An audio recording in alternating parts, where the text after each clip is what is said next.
नमस्कार। आपण माने जानती जे चलित ग्रीष्म ऋतु रे वर्तमान एक ग्रीष्म प्रवाह चली एवं जहा फल आज दिन सर्वोच्च तापमात्रा 41-42 डिग्री सेंटीग्रेड पर्यंत जाऊँगी। तेणु यही परिस्थिति रे आमर निजर जीवन रक्षा करने सहित गृहपालित पशु एवं वन्यजंतु मान जीवन प्रति सुरक्षा प्रदान करने आम सचेतन हवा आवश्यक अच्छी। तेणु यही परिस्थिति रे नवरंगपुर जिलावासी को मोर अनुरोध जे से माने ग्रीष्म प्रवाह रक्षा पायापी सब प्रकार व्यवस्था अवलंबन करंतु। यथा दिन बेला यथा संभव जदि परिस्थिति दरकार करुच्ची बाहर को बाहरंतु नहीं। यदि काम जाउछंती तेबे निजको ग्रीष्म प्रवाह रक्षा करने छता बा मुंडरे उदाटा तौलिया गुड़ी के जातु। प्रचुर परिमाण में पानी पियंतु। पानी सहित जदि घोल दही तोराणी इत्यादि पी पार्टी प्रचुर परिमाण में पियंतु। खरारे कठिन परिश्रम करंतु नहीं। एवं जो जगार आमर श्रमिक भाई मैंने काम कर रेस्ट शेड इत्यादि व्यवस्था करने को निर्देश दि जाइए एवं सेटा को कड़ाकड़ी भाव में पालन करने को निर्देश अच्छी करने उचित। श्रमिक माने दिन 11टा ରୁ 3टा पर्यंत काम न करी अन्य समय काम करने एडवाइजरी अच्छी पालन करने को अनुरोध करुच्चे।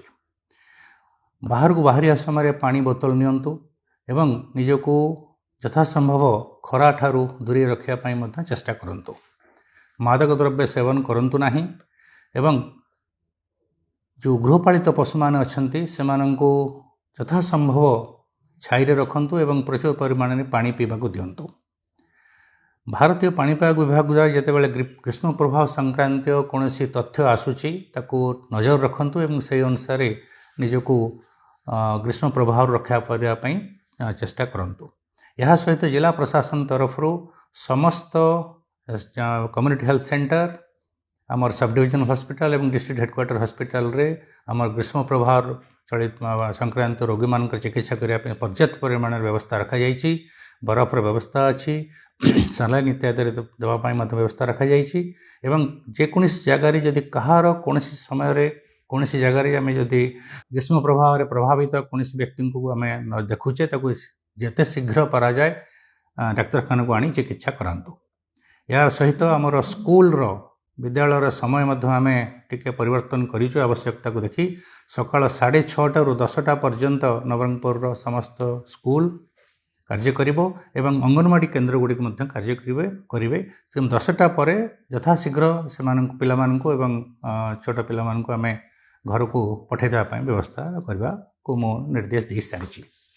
यह सहित अन्य जो जो परिस्थिति आमर कार्य करने को दरकार पड़ुछि खरारे तापाई यथेष्ट परिमाण रे आमर आम सावधानता अवलंबन करवा। तेणु मोर विश्वास जे आमर